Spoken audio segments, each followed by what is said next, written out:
Oi, meu nome é Marili e vou falar sobre a biografia de Mário Raul de Moraes Andrade. Ele vem de uma família humilde, nasceu na cidade de São Paulo no dia 9 de outubro de 1893. Em 1917, seu pai, Carlos Augusto de Andrade, veio a falecer. Nesse ano, Mário, ele entrou para uma escola de piano, de música, no Conservatório Dramático, em São Paulo. E quando ele tinha 24 anos, publicou seu primeiro livro, que foi Há uma gota de sangue em cada poema.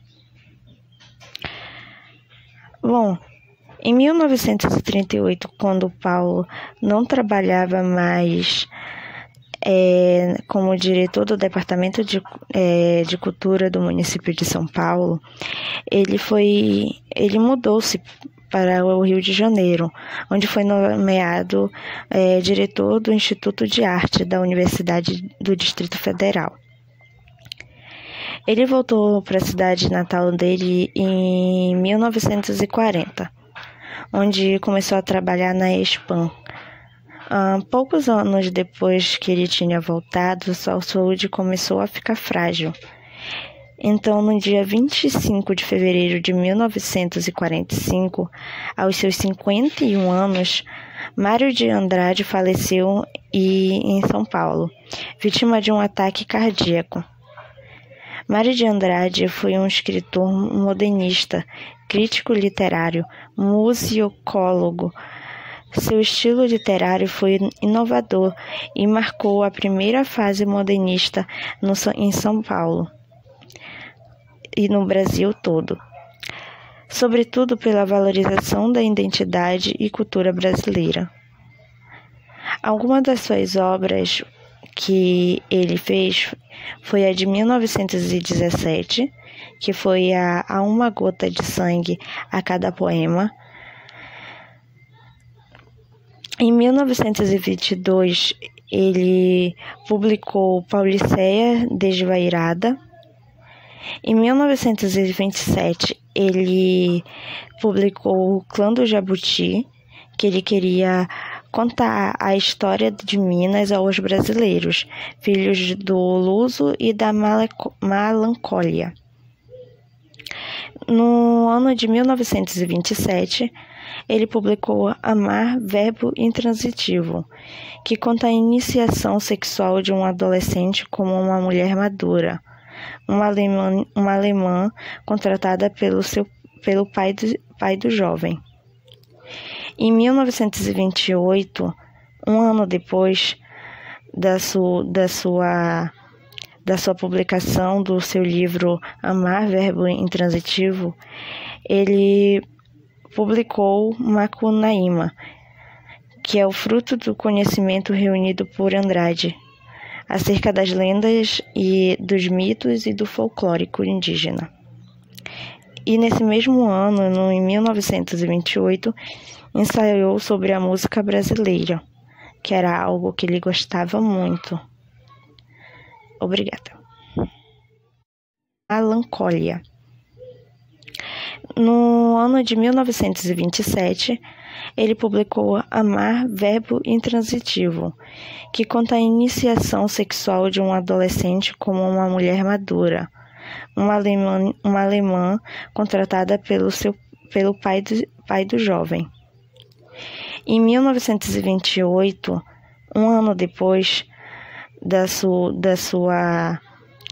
publicação do seu livro Amar, Verbo Intransitivo, ele publicou Macunaíma, que é o fruto do conhecimento reunido por Andrade, acerca das lendas e dos mitos e do folclórico indígena. E nesse mesmo ano, em 1928, ensaiou sobre a música brasileira, que era algo que ele gostava muito. Obrigada. Bom dia, eu vou falar sobre os personagens principais da obra. O Macunaíma é o personagem principal do livro e é o herói desprovido de qualquer moral, que só faz o que quer. A Si, ela foi por muito tempo a companheira do Macunaíma e seu grande e único amor. O Diguê é o irmão do meio do Macunaíma, que ele sempre perde suas companheiras para o irmão e também o representante do povo indígena. O Manapé é o irmão mais velho do Macunaíma e ele tinha uma fama de feiticeiro naquela região. O Venceslau Pietro é um gigante comedor de gente. É ele quem rouba o Muraquetã do Macunaíma. A Irique é uma das companheiras do Diguê. O Macunaíma brincou com ela algumas vezes, se é que vocês me entendem com o brincou. A Sofará é outra companheira do Diguê que o Macunaíma também brincava com ela. A véi, ela é a Sol. Ela tem duas filhas e ela quer que o Macunaíma se case com uma delas. A Seiuci é a mulher do gigante. Ela é uma velha gulosa e comedora de gente. Também temos a Suzy, que é outra companheira do Diguê que o Macunaíma também brincava. Como podemos ver, o Macunaíma não conhece o conceito de talaricagem. E para provar que tudo tem volta, temos a princesa, que nesse caso era uma companheira do Macunaíma, que nesse caso quem brincava com ela era o Diguê. E obrigado, essa foi a minha parte do trabalho e meus companheiros de equipe vão seguir com o tema. Olá, eu sou a aluna Ana Flávia e eu vou falar um pouco sobre o enredo da história de Macunaíma, o herói sem nenhum caráter, de autoria de Mário de Andrade. Essa história é um dos principais romances modernistas. Ela traz acontecimentos irrealistas, geralmente é voltada mais ao lado mítico. Ela possui uma rápida passagem sobre a formação do nosso Brasil, onde a gente encontra negros, brancos, indígenas, várias pessoas de várias raças. Macunaíma, geralmente eu achava que era uma mulher. Antes de ler o livro, eu fui descobrir que era um menino, na verdade. E esse menino, desde muito jovem, apresenta uma característica um tanto estranha lá, né? Que é a preguiça. Desde muito pequeno ele apresenta isso. Quando ele vira adulto, ele acaba se apaixonando pela mãe do mato, que se chama Si. E com ela tem um filho. E esse filho morre depois de um tempo. E ela, desgostosa, né, de tudo isso, acaba falecendo também. Mas antes de falecer, ela entrega a Macunaíma uma espécie de amuleto, que é o Muiraquitã. Macunaíma, então, ela perde esse amuleto. Mas logo em seguida descobre que esse amuleto ele está em São Paulo. E ela vai até lá com os irmãos, depois de várias tentativas, consegue recuperar esse amuleto. Volta pra cá, pra Amazônia, pra sua tribo. E depois de passados algum tempo, ele acaba perdendo esse amuleto novamente. Acaba falecendo. E digamos que mais ou menos aí encerra a história. Foi mais uma explicação que eu quis dar, uma explicação superficial.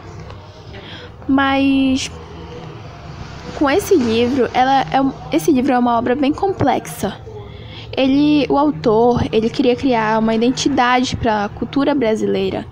Tanto é que ele colocou elementos diversos, hábitos, tradições, religiões e várias outras coisas.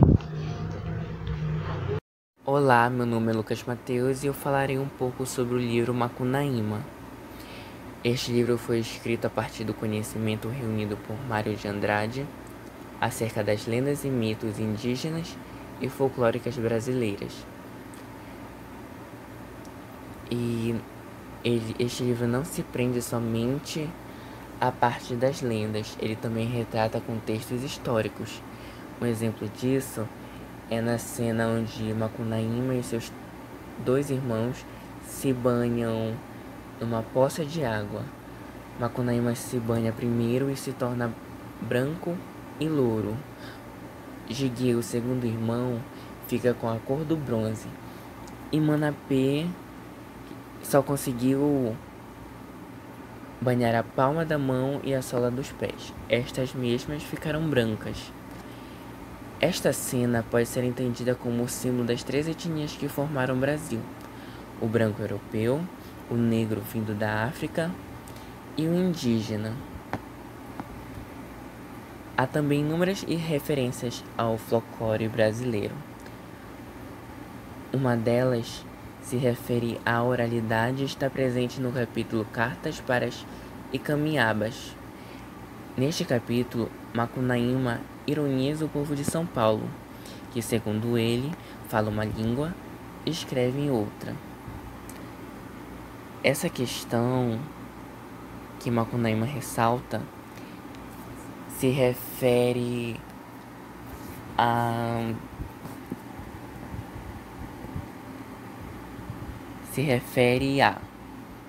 primeiro, a norma padrão que temos hoje em dia, que é como devemos escrever e nos portar em determinados locais e conversas. O segundo ponto é a língua local, regional, o dialeto da pessoa, que não é só o jeito ou o modo de falar daquela região, mas também faz parte do indivíduo. É uma característica cultural dele.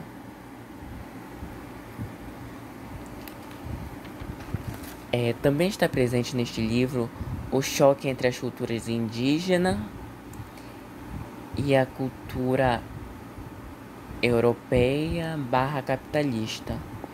Em um dos capítulos, quando Macunaíma e seus irmãos vão para a primeira vez em São Paulo, ele comenta o seguinte: porém, entrando nas terras do Igarapé-Tietê, onde o Bourbon vagava e a moeda tradicional não era mais cacau, em vez chamava arame, contos, contocentos, 1000 réis e por aí. Nessa fala nós podemos perceber que as diferenças entre a cultura indígena e a cultura colonialista capitalista que já estava no Brasil. Enquanto que na cultura indígena havia a troca de animais, de produtos agrícolas e de até mesmo pessoas. Na parte que foi colonizada ao sistema capitalista, e nele as trocas eram feitas por uma moeda que naquele tempo foi citado como sendo os réis.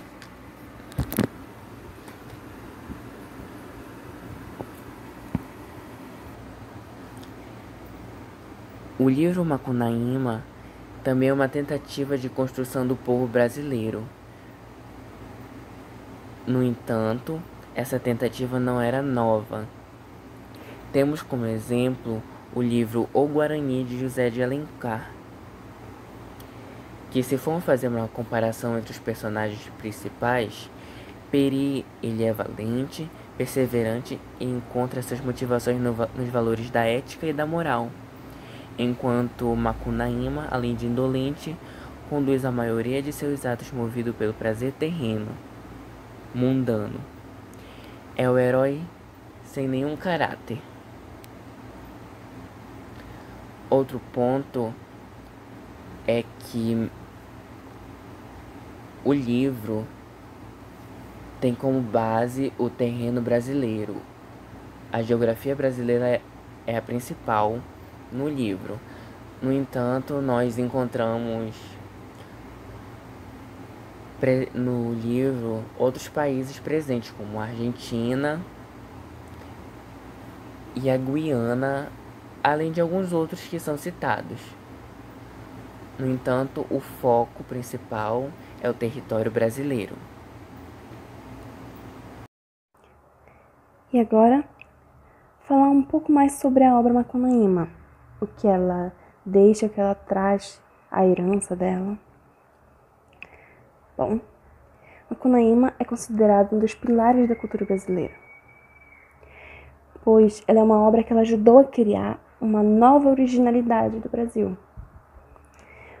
O Brasil ele era um país onde praticamente todas as suas artes eram uma cópia atrasada do estrangeiro. E essa obra, ela ajudou a construir uma nova identidade cultural brasileira, onde os personagens, as histórias se ambientavam e se baseavam no que se via ao redor. Tanto é que o livro é considerado como um retrato do povo brasileiro, trazendo muitos aspectos do povo, como, por exemplo, a miscigenação, que a gente vê sendo representada pelos 3 irmãos. Macunaíma, o branco; Manapê, o preto, o retinto; Jigué, o indígena. Como também o próprio caráter do herói, aquele personagem manhoso, malandro, com um grande gosto pelo sexo. Todas essas coisas seriam características do brasileiro. Claro, também é defendido que seria um retrato muito estereotipado do que havia no Brasil. Também as tradições, os mitos e folclores, eles são muito percebidos durante toda a narrativa, toda a construção de Macunaíma. São vários contados lendas, são apresentados figuras divinas do folclore, são apresentados monstros. São exemplos dessas tradições, desses mitos, de toda essa cultura. Com isso, a gente pode perceber que Macunaíma ele é uma obra que ele traz um legado que durante todas aquelas cópias, no meio de todas aquelas cópias, ele estava sendo esquecido. Esse legado cultural indígena, brasileiro, e como também ele deixa todo um legado durante sua escrita, seu lançamento, com o passar dos anos se tornando uma leitura essencial, uma leitura indispensável. Macunaíma ele não é um livro de fácil compreensão. A história não é uma história pesada, não é uma história cheia de mistérios e curvas, mas também não é uma leitura muito fácil de se fazer. É uma leitura que ela exige a curiosidade da gente, que instiga a gente a procurar saber, a procurar entender a linguagem que está ali, a entender os personagens e lendas que estão sendo colocadas ali. Mas é uma leitura inegavelmente boa e que ela adiciona muito na nossa vida. E agora, para concluir mais, a gente termina com o bordão de Macunaíma, a frase que ele mais fala durante todo o livro, que é o "Ai, que preguiça". Muito obrigada pela sua atenção.